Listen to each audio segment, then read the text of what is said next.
Where we go, schoolownertalk.com. Allie, good to be with you, sir. How are you?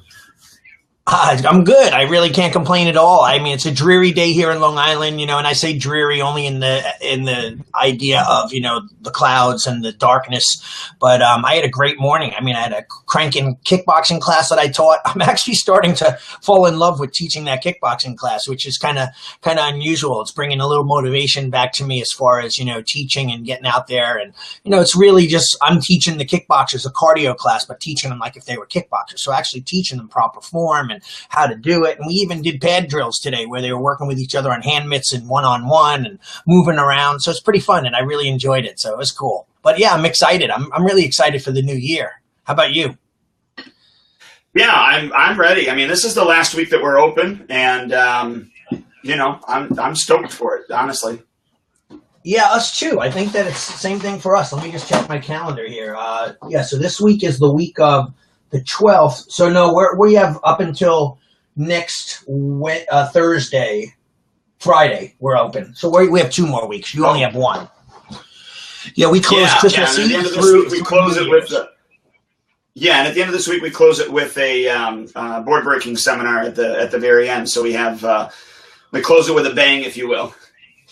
Awesome. That's great. I love it. I mean, I think that's just exciting. And what's really exciting for the listeners too is that they could see that a guy like you could set parameters ahead of time. Of course, you're not surprising your clients with, hey, we're closed for 3 weeks. You set that up ahead of time. They know it ahead of time. They don't complain about it. They're fine with it. And you let the staff relax. You get to relax, be human, so to speak. I always say, and, have a life of some sort on your own, to be able to just relax and enjoy the family and have some downtime and be creative and go to that dreaming room, right? The one that Michael Gerber talks about in the E-Myth, and be able to create. Most definitely. Absolutely. And the downtime is beautiful. So I know today we want to talk about your USP as a martial arts school. Most people, and we've talked a little bit about this before on this podcast, but most people look at the USP as the unique selling proposition. We've kind of tweaked it a little bit, I think, where we come from the standpoint that it's really your unique strategic purpose. And so I know that you wanted to cover that today. I'm excited about it too, because it's the crux of our business, which is our unique strategic purpose, knowing who we are, and then being able to communicate that to everyone else. So why don't you go ahead and start us off, Allie? Well, you know what? It's interesting because, we've tweaked it, but we really didn't tweak it. We kind of see it from a different perspective, don't we? Where, yes, the USP strategically or traditionally, it's considered one thing, the unique selling proposition, but it is quite different. From a unique selling proposition, when I hear that, I hear like, okay, well, what's unique about us that we could sell to our clients, right? So that what makes us and separates us from the school down the road or the CrossFit program or the kickboxing program or whatever, like what makes them want to come to our school? But the unique strategic purpose is basically why we exist. There's a lot of schools that don't ask themselves this question. Why do we exist, and why would clients want to come to us? It's not what we're just selling. It's not that, it's not the product only. It's the entire culture, the brand, so to speak. Now I can say, hey, look, I'm holding up my quote fingers. We used to say that on the regular, podcast. No one could see it, but now they could see it on this broadcast, right? I'm holding up my quote fingers. But why do people come to me? Like, why do they come to my school? And interestingly enough, I did a coaching call with a new prospective coaching client this morning. And, he gave me some research to do. I looked at his websites, and quite frankly, him and I were chatting today about what he needs to do to create some sort of brand and culture. It's almost like an amalgamation or a blending of so many different things that I feel when a client goes to it, it's okay if you're a bunch of different things. But when the client goes to it, you have to be a bunch of different things as your package, rather than being a bunch of different things where they're like, oh, what do I do? Do I go to this portion? Do I go to that portion? Do I go to, the ninjutsu program? Do I go to the BJJ? Do I go to the Muay Thai? Do I go to the karate guy? Like, who are we? And that's the unique selling proposition / unique strategic purpose, right? So what are your thoughts on that? Well, Yeah, I was going to say, why is that important, anyways? Because a lot of school owners, for lack of a better term, if I was hearing, like, okay, so let me put this in the situation. If I was hearing this 10 years ago, 12 years ago, I would have said, why do I even need a unique strategic purpose? Or why do I need a USP? Why do I need a unique selling proposition? I'm not in sales. I'm not a pushy salesperson anyways. So I think maybe that's the first obstacle we need to overcome, for the listeners. And let me back up and say, too, the reason Allie said that, you can see us is because we're actually broadcasting this live on our Facebook page right now. So it's facebook.com/school owner talk. And that's why he said, I'm holding up my quote fingers because you can actually see it. So right.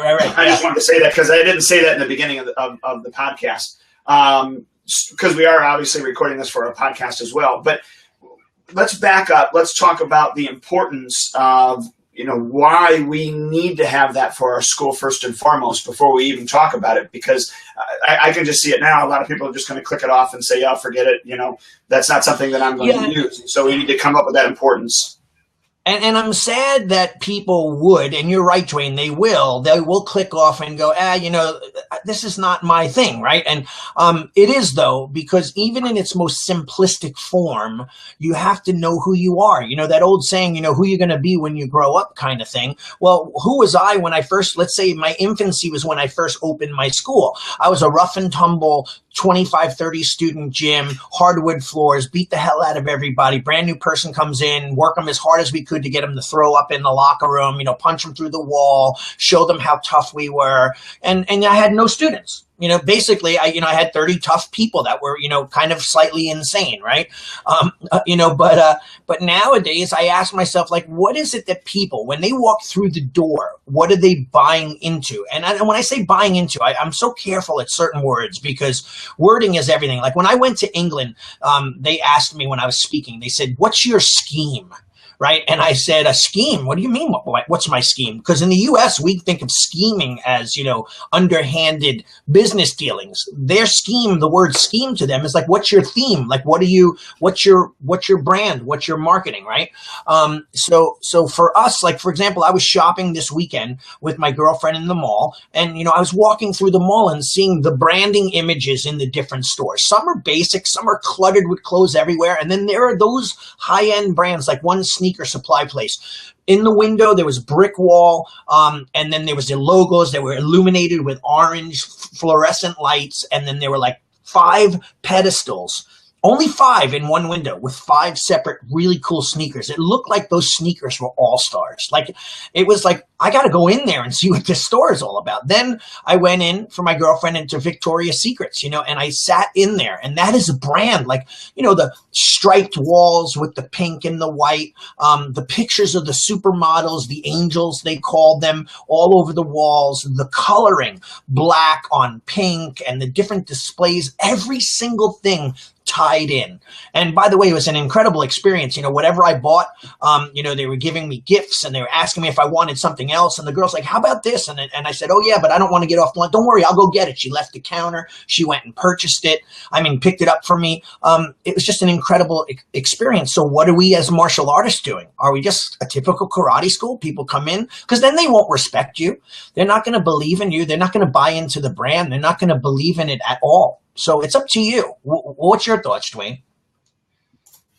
Well, I totally agree. First and foremost, knowing who you are and what you stand for in your community and your school. I knew personally for myself that I wanted to be primarily a kids' school. That was my passion. Partly because I'm a kid myself, maybe, but I just, it's something that I liked to do, and that's where my passion was. So I did all of my branding and all of my marketing for myself to be that type of school. Now, when we had opened up an MMA portion to our program, that brought on some different things, if you will, and I really had to brand that as a separate thing from my school so that it didn't taint, my who I was in the community. And we did a great job with that anyways. Right. So branding in that aspect and knowing who you are for your community and for yourself, first and foremost, for yourself is important, because then you know you'll be able to define who your target market is. But it's not only that, it allows you then to be able to conduct everything inside of your school with that umbrella, if that makes sense. And then not Absolutely. only does it do that, it allows you to make decisions based upon that information as well. When we island jump and we're this to this person and that to that person, it really makes it difficult to, I think, make decisions as a business owner, because you don't know who you really are, and sometimes then you mess up and you make the wrong decisions. So even from the standpoint of knowing who you are in the business with regards to your unique strategic purpose allows you to make very, very important decisions for yourself, if that makes sense.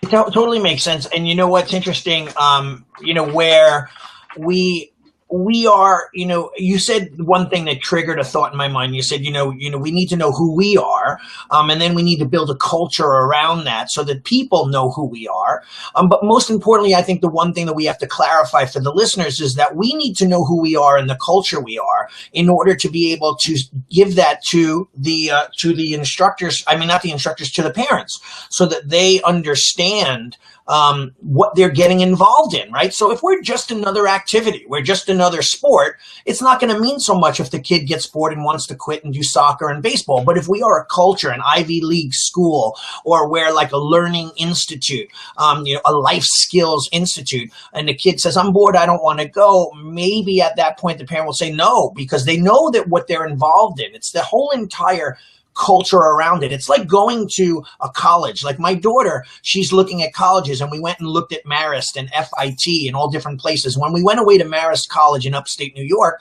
I walked around we did the whole entire college tour. I have to be honest, I almost wanted to go to college there myself. I kind of felt like I wanted to be out. It was a beautiful day out in the field with all the people. They were out on blankets playing sports, and then we went into the classrooms, and it was just a great feeling of being inclusive in that kind of environment.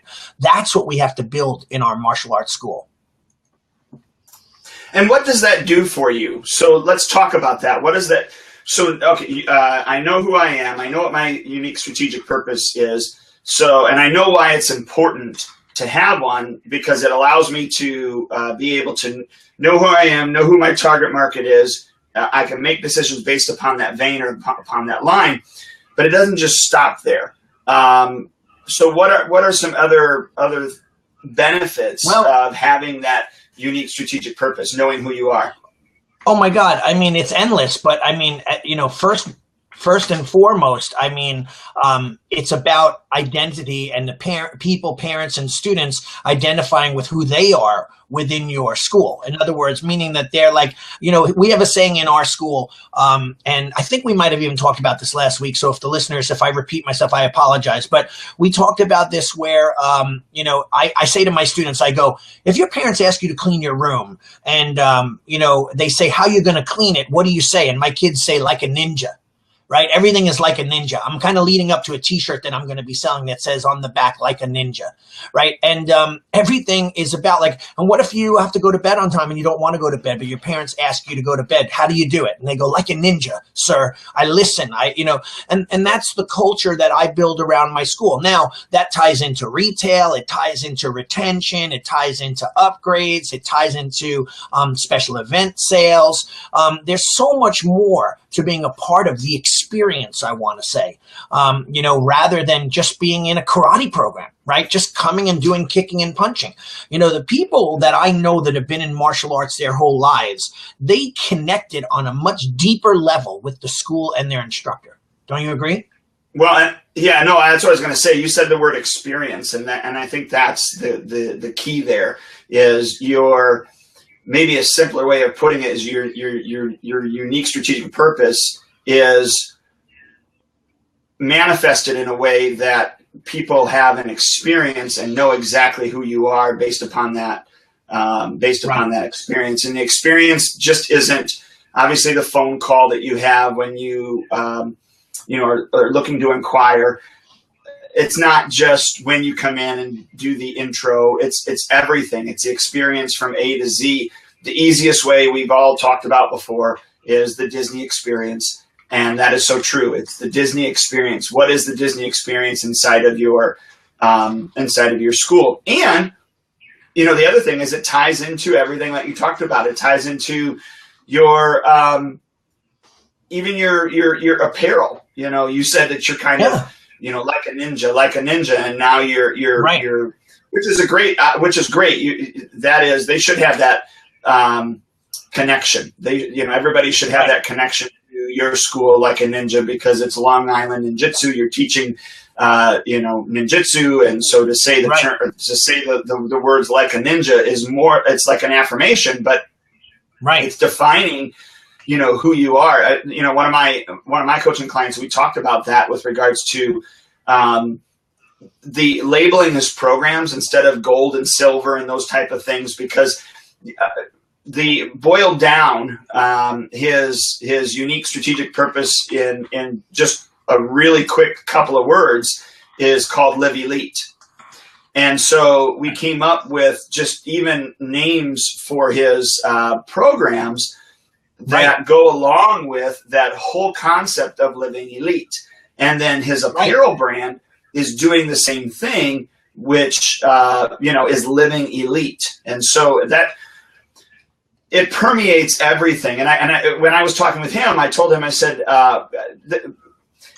be this as it may, maybe he was a bad example of who a leader should be, but he did a lot of principles correct. And so I hesitate saying this on air, but it's true, is Hitler did a great job indoctrinating, the German people. And one of the things that he said was that when you own the language, you own the people. And I'm paraphrasing. But so I took that concept with my coaching client and I said, you need to own the language. Everything needs to be about living elite.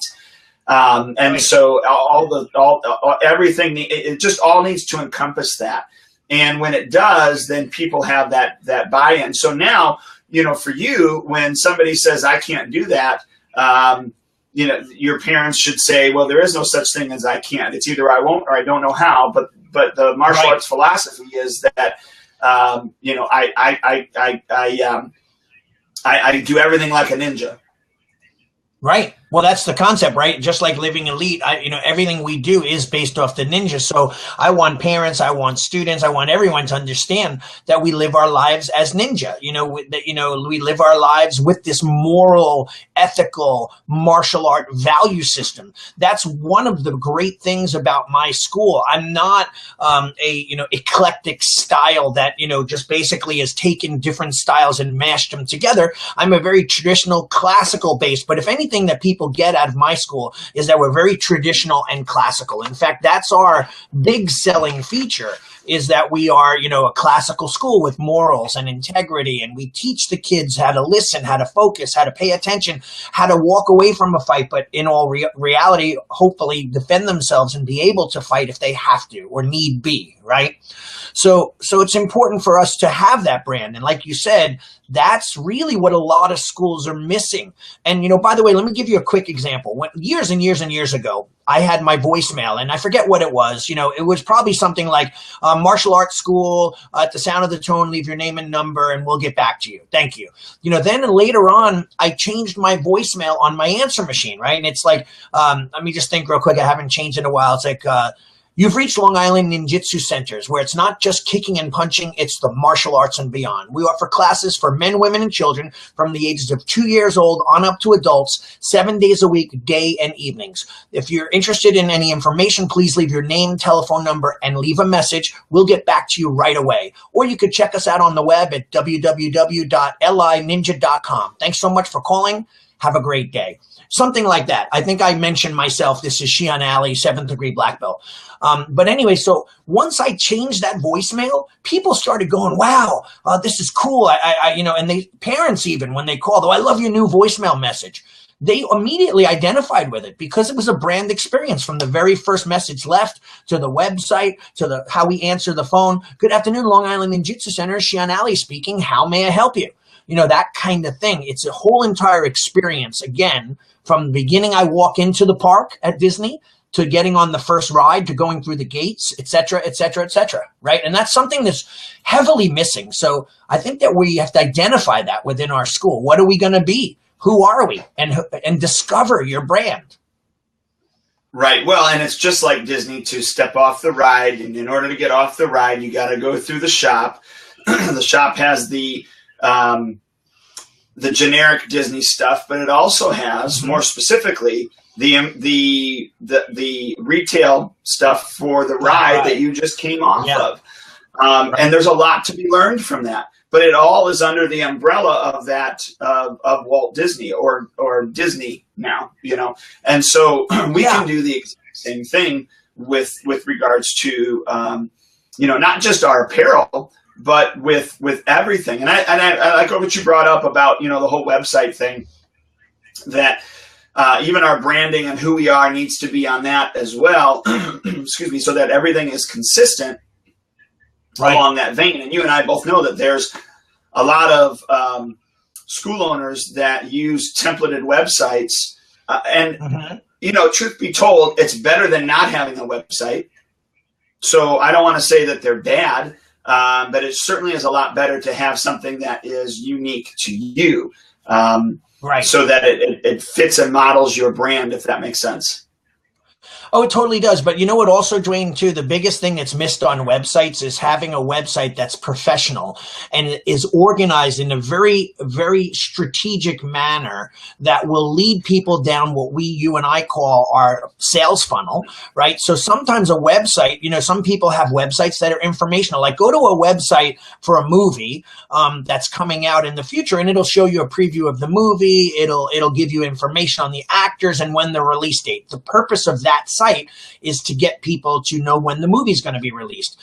But if you're going to like a sales site and you're buying a product, I go to many sales sites that are set up incredibly bad, and I can't even find a way to check out. I can't even find the products I'm looking for. I can't even get that product into my shopping cart. And I get frustrated after a few seconds. I'm done. You know, so really, honestly, we have to be really careful that our website is, you know, it almost might be better to not have a website than to have a website that's going to deter people, right? And it's very important for us to do that. So anyway, long story short, we have to be really careful that our brand is not hurting us rather than, and, you know, your brand may or may not be about, you know, what you're trying to sell, right? Does that make sense? Well, it makes perfect sense, you know, and it goes back to, like I said, real quickly, when I had an MMA program, I didn't want to be known for MMA. It was separate. Even when I had a kickboxing program, you know, I didn't want to be known for the kickboxing school either. That wasn't my passion, number one. And then even from a monetary standpoint, it wasn't as lucrative for me as my martial arts was. So from and obviously the passion standpoint is more important. So from the passion standpoint, it was more important for me to brand myself, who I was with regards to, you know, my martial arts school. But then secondarily, it wasn't where the money was to support me, my family, my staff, and to move us to, you know, the next level. Yeah, and you know, you're right. And then that again, you see, that's interesting though, because if you think about it, you're just basically describing who you are and who you wanted to be. You knew that because that's what you were saying. I wanted to be this school. I wanted to be a kid's school. I wanted to be a, you know, this type of environment. And you knew that. And you didn't want to be identified as an MMA school, as a kickboxing school. You wanted to be, you know, a martial arts school for children from whatever age group to whatever age group. And that was your main philosophy and brand experience. And that's important. You know, so sometimes everyone wants to be everything. And then that's okay if that's who you are. If you have different rooms or you have different programs on different days. However, you can't confuse the prospect who doesn't know. That program is great for people who who know what they're looking for. Like, I'm going for the ninjutsu. I want to call up about the ninjutsu classes on Tuesday and Thursday. Okay, give them to me. But if I'm like on a website and I can't figure out whether I want to do karate for my kid, Muay Thai, BJJ, MMA, ninjutsu, this one, that one, I'm confused. I'm going to go to some place that makes my brain, relax and has more linear focus. Does that make sense? Well, yeah, and if you just take the concept of even those shows like Restaurant Impossible, or all the Restaurant Fixer Up or whatever it is, a lot of times they'll go in and they'll say, you have 400 things on the menu when you should have 12 or whatever it is, because simple actually is better. We tend to, not just in the martial arts realm, but we tend to, as human beings, overcomplicate things and give way too many choices. I know that I have a much better experience when I go into a restaurant and there are, so there's a place like Tuesday, Thursday nights. Primarily, my son has volleyball, and so he'll go to volleyball practice. And sometimes I'm able to take off. I will take off like this Thursday night. I'm going to be able to take off, and my wife and I are going to go to dinner. And I know the place that we're probably going to go to. It's called Mama Maria's. It's in Orland Park. Well, great restaurant, but it's an eclectic Mexican restaurant, if you will. Well, anyways, they're going to have four or five tacos that are going to be on there, and that's it. Right. There's different starters and there's different entrees and stuff like that. I usually like to have a starter, and then we'll have a couple of tacos, and then we'll have a dessert together. Well, I know that I could look at those 4 or 5 tacos, whatever it is, and I can make a decision really, really quickly. So can my wife. Right. And so we're not spending time trying to make a decision. It's so much simpler to have. I really believe, and I learned, Tom Pateri from CDT, one of his trademark sayings is less is best. Right. And I think for a while I really didn't understand that, and I believe it more now than I did yesterday. I believe it more now than I did 10 years ago or 12 years ago when I first started CDT. So the concept of knowing who you are, knowing what your strategic purpose is, and then how that connects to a ton of other things inside of your school is so important. I mean, even to the writings on the wall, to your letterhead, to how you communicate to your students, and so on and so forth. That needs to be the umbrella or the standard that everything needs to be held up to. And then going back to like what I said before, even the things that you decide to purchase, the new Fandango product that you want to purchase that you think is going to, put $12,000 on the bottom line at the end of every year, really needs to be thought through. I can't tell you how many products that I've purchased that I thought were going to be good that I never ever used, or I decided to use and didn't work, or whatever, it didn't fit my model, and so forth, it didn't work. Right. Well, it's interesting. What you told me, what you just said just now is kind of what I had the conversation this morning with my new prospective client. And he said to me, and he's a go-getter. He's like, I gave him some idea on his website, and he said, I'm going to jump on it. I'll be on it tonight, and by tomorrow morning, I'll be up all night. It'll be fixed. And I said, no, wait.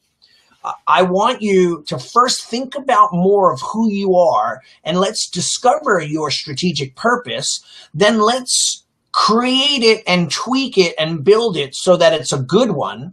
And then at that point, let's then build the website around that. Don't rush. And this is quite often, martial artists are pains in the butt sometimes, right? They need to like jump right on things, and they're used to it. Like we're fighters. We jump right in, we get it done, we're done, right? But we have to sometimes put in thought so that we're not coming up with something that needs to be tweaked again and tweaked again. Let's wait a few seconds. Let's wait a day or two. Let's think about it. Let's then build it, and let's make it right the first time.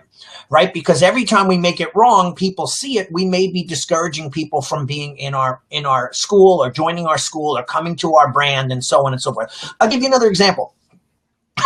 Excuse me. I've been going to my school, cleaning everything. I mean, I'm going through my files on my bookshelves and going through everything. I'm doing like a whole 2017 overhaul, cleaning out my closets, everything, right?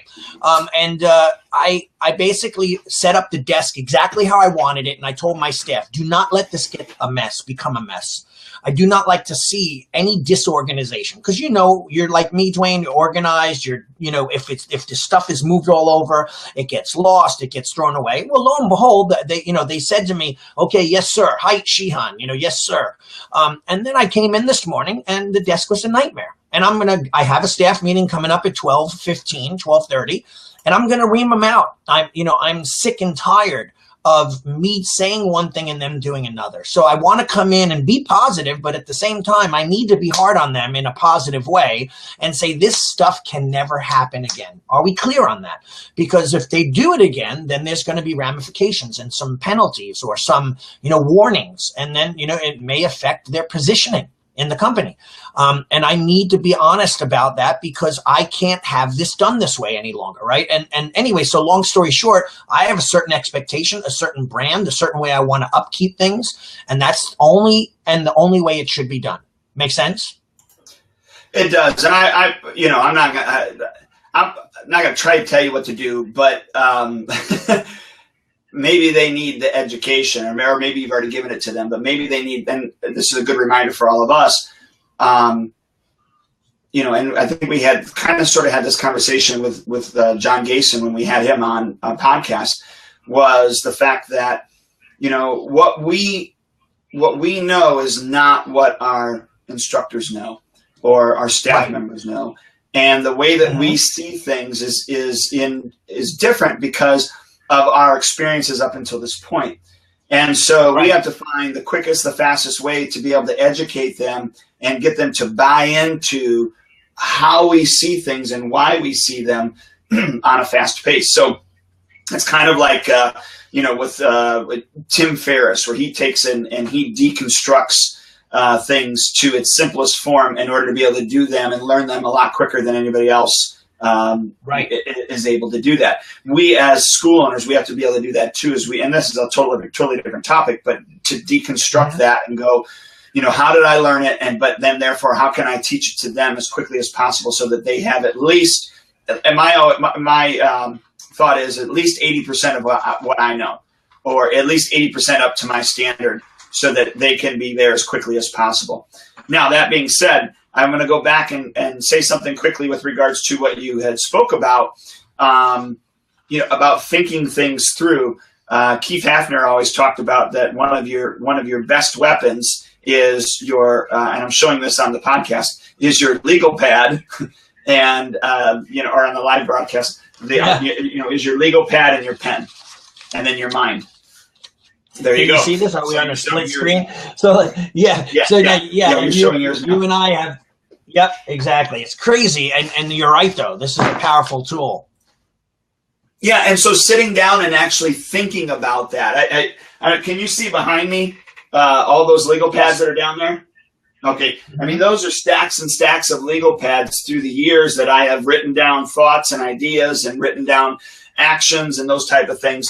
And I go back through them. In fact, one of my journals here I was going through today, and I revisited a couple things, and it kind of it refocused me on some of my obstacles, because we have constraints that hold us up in our business, and I just kind of had a couple of thoughts about that.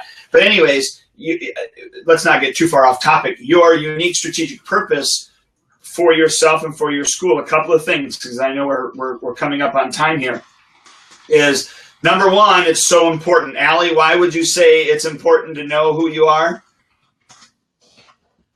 Well, I mean, it's so important to know who you are, so you know who you could present to others, right? If we don't know who we are and someone says, like, the old, they call it the elevator speech. You're caught in an elevator between first floor and fifth floor, and someone says, hey, what do you do? And you only have 5 floors to be able to tell the person, so that when the elevator door opens, you hand them a business card and they fully know what you're all about. I have a funny story real quickly. I once met someone at a Hall of Fame dinner, and it was in Australia, and I met one one of the guys, and it was first floor. We had to go up to the 10th floor, so we had some time. And I asked, who he was and what he did. And I swear to God, no joke, the 10th floor, doors open. He had just finished giving me all his titles. I'm a first degree in this, a 10th degree in that, a 21st degree. I won this, I won that. He didn't tell me anything about anything that meant anything to me, but he went on and rambled on and on and on about how awesome he was. And I didn't even get to know anything about him and what he did. So we have to have an elevator speech, a quick speech that is able to explain who we are. And that's knowing who we are first, our strategic purpose and what we do and why we're a specialist in this or that. And then by doing that, that actually allows, that allows everybody to know who you are, to then not only do that, but then to be able to decide if you are their cup of tea. But then it flows into every single other aspect about your business and how you look at your business, how you think about your business, and how you run your business on so many levels, meaning how you do business with your instructors, not just your students, but how you do business with your instructors, how you do business with your program directors if they're not an instructor. I mean, there's just so many layers that having a defined, unique strategic purpose allows you to be able to do. And then, like we talked about, it flows over into your curriculum and how you treat your students out on the floor. The standards that you have for them and how they will perform, how you see yourself in your own community and what you are able to do in order to help your community. I know one of the things that I always wanted to be is I wanted to be my local town hero. I wanted to be the school that when the teachers are having a tough time with a student, when they have that parent-teacher conference, they go, "Yep, this is the school you should go to because." Mr. Brummett is so great with kids and he's able to, turn them around, that type of thing. And then it goes into allowing you to be able to then, like you had talked about, define what your apparel is going to be. I mean, it's not just slapping a logo, although you can do that, but it's not just slapping a logo onto your apparel. And here I am, why do I want to wear Long Island Ninjutsu stuff? Why do I want to wear TriStar Martial Arts Academy stuff? What is it about it? And so, it so much so that even, why do people go out and buy the Apple Watch or the new iPhone and there's a status, there's a symbol, or walk around with their coffee mug, the Starbucks, everybody's got the Starbucks mug because it's cool. There's a brand that's behind it. And I'm this type of person. If, even to the point where I've had people say, well, why don't you get contacts? Why do you have glasses? I actually was happy that I was going to get glasses because the stigma is people with glasses look smarter. And, or are smarter, quote unquote. And so I was like, man, I want to look smarter. Even if I'm not, I want to look smarter. So, right. So there's so much importance with knowing who you are and what you stand for and how it affects so many aspects of your business. Is there, and I don't want to beat this to death, but is there anything, else that you want to talk about with regards to having a unique strategic purpose? Well, the only thing that I'll do is I'll leave the listeners with a few things. And it doesn't matter whether you're in the martial art business, you're a computer operator, you sell fashion, you're a health food store. Building your brand is so important. Why a restaurant? Why do people go to you versus the other person? And it's all about discovering what makes you special. And, sometimes we're so afraid to brag because we look at it as bragging as a part of ego, right? But sometimes if you don't toot your own horn, no one's going to toot it for you, right? So if people don't know, for example, when I say to people, I've been to Japan 17 times, right? I've trained under one of two ninja masters in all of the world. I was one of the highest ranks under him for almost all the time that I was training within the United States, right? Now, people might say, oh, that's really cool. Ninja this, it's so exciting, blah, blah, blah. But really now I have to say, how do I get all that stuff that I just mentioned to translate to benefiting my students? Well, all those lessons and the traditions and the culture and the experience and the time and the training and the all of that and the trips to Japan, I bring that back and I teach that in my schools. Most other people don't have that knowledge and that opportunity to share it with their students because they've never experienced it. So that's what makes me, myself, different than others, right? That's what makes Long Island Ninjutsu centers different than others because they don't have that to share. Right. So there's the brand around that. So you got to know who you are so that you could share it with your clients and build that culture around what you do so that people feel good about it. They want to wear your shirt. They want to have the hat with your logo and the jacket. They want to come to your events. Does that make sense? Yeah, no, it makes perfect sense. And so in closing, first off, I just want to remind everybody that you're more than welcome to subscribe to this podcast via iTunes. You can go to schoolownertalk.com to be able to do that. On this particular podcast, we are trying something a little bit new where we're doing a Facebook Live showing, if you will, of the specific podcast. So we're going to test this out and see how we like it. We'd like to get some comments and feedbacks about this, with regards to, what you prefer, whether you like to listen to it on the podcast or you like to watch the video on Facebook or what have you. We're just kind of testing this out to see what would be the best avenue. Or, maybe we'll just continue to do both. It's not that much more work to be able to do that either. And I want to remind everybody, and I'll put in the comments section, I'll remind everybody with regards to our webinar that is happening on this Thursday at 12:30 p.m. Eastern Standard Time. It is the Next Year, Best Year webinar where we're going to go over, how to manage and market and organize and prioritize your 2017 to help you make it the best year ever. So all that information will be in the comments section. You just kind of take a look at that on this video. And if you have an Android device, you're more than welcome to be able to subscribe to the podcast too by going to schoolownertalk.com.